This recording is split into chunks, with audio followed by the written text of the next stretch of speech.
Now to Prince Harry and Meghan Markle's wild ride in New York City. Yeah, we've learned that we are learning much more about their ordeal, I should say, and hearing for the first time from people close to their security detail and the company that hired the paparazzi. KCAL News reporter Lesley Marin is here now with the latest on this. Yeah, you guys, since this all came out this morning, a lot of people coming forward saying what they believe happened. Many were there.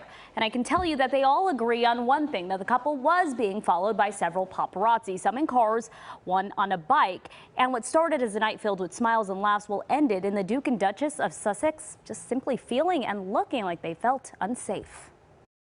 They look nervous. I mean, I think they were being chased the whole day or something, so they were pretty nervous. That's how cab driver Sukhcharn Singh described Prince Harry and Meghan Markle when they hopped inside his New York City cab Tuesday night. And as we went a block, we got blocked by a garbage truck, and all of a sudden paparazzis came and started taking pictures. Singh admits he only drove the couple, who was with security and Meghan's mother, for about 10 minutes, eventually taking them back to an NYPD precinct. And although cameras followed them, he says it didn't bother him. They were behind us. I mean, they stayed on top of us. That was pretty much it. There was nothing more, They kept their distance. But Harry and Meghan did feel unsafe. After leaving a gala, the Duke and Duchess of Sussex accused highly aggressive paparazzi of a near catastrophic car chase that lasted more than 2 hours. The head of security for the couple spoke to CNN. And they had to maneuver their way out to get away, and it was a very dangerous situation. They at no point felt as if their lives were at threat. They were much more concerned about people on foot, effectively. Law enforcement sources told CBS News the couple left the gala around 10 p.m. and circled Midtown Manhattan for more than an hour with NYPD squad cars to avoid paparazzi following them to where they were staying.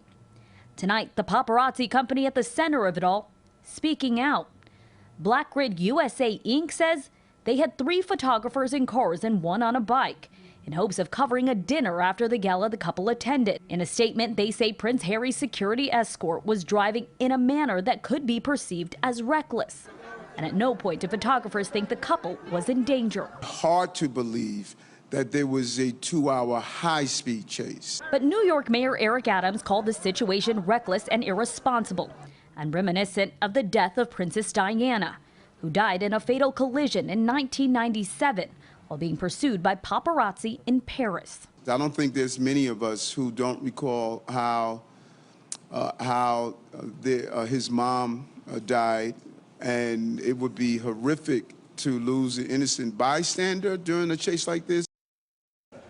Well, tonight back here at home, we are learning a man was arrested at the couple's home in Montecito earlier this week. Now, police say an alleged stalker was detained by their security detail before being arrested. I'm sure we will hear much more about this. For now, Pat Juan, back to you guys. Thanks for filling us in, Lesley. It's the first